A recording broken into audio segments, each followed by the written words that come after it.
Hello, നമുക്കിന്ന് soybean പെരട്ടുണ്ടാക്കിയാലോ? അപ്പോൾ ഇത് ഞാൻ മിക്കപ്പോഴും ഉണ്ടാക്കുന്നതാണേ. അപ്പോൾ എനിക്കതുകൊണ്ട് പൊതുവേ ഒത്തിരി ഇഷ്ടമായി ഇതുണ്ടാക്കാൻ.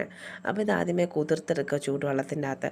എന്നിട്ട് അത് നല്ലതായിട്ട് കഴുകി വൃത്തിയാക്കി അതിലോട്ട് മുളക് പൊടിയും മഞ്ഞൾപ്പൊടിയും മീറ്റ് മസാലയും കുരുമുളക് പൊടിയും ആവശ്യത്തിന് ഉപ്പും കുറച്ച് വെളിച്ചെണ്ണയും പിന്നെ ഇഞ്ചി വെളുത്തുള്ളിയും ചതച്ചതും കൂടെ ചേർത്ത് നല്ലതായിട്ട് പുരട്ടി ഒരു 5 മിനിറ്റ് വെക്കുക. എന്നിട്ട് ഇതേ പാനിലോട്ട് എണ്ണ ഒഴിച്ചിട്ട് അതൊരു മൊത്തം ഒന്ന് ഫ്രൈ ചെയ്തെടുക്കുക.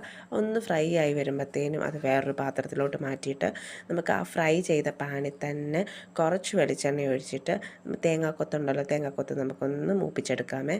തേങ്ങാക്കൊത്തൊന്ന് മൂത്ത് വരുമ്പോഴത്തേനും നമുക്ക് കടുകൊന്ന് പൊട്ടിച്ചെടുക്കാം, കുറച്ച് കടുക്.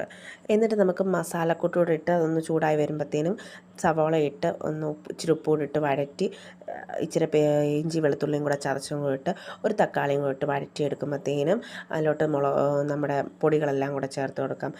മുളക് പൊടിയും മല്ലിപ്പൊടിയും മീറ്റ് മസാലയും കുരുമുളക് പൊടിയും കൂടി ഇട്ടൊന്ന് അതൊന്ന് വഴറ്റി വരുമ്പോഴത്തേനും നമ്മുടെ ഫ്രൈ ചെയ്ത് വെച്ചേക്കുന്ന സോയാബീനും കൂടി ഇട്ട് ഒരു ശകലം വെള്ളം കൂടെ ഒഴിച്ചിട്ട് ഒന്ന് നല്ലവണ്ണം പുരട്ടിയെടുക്കുക.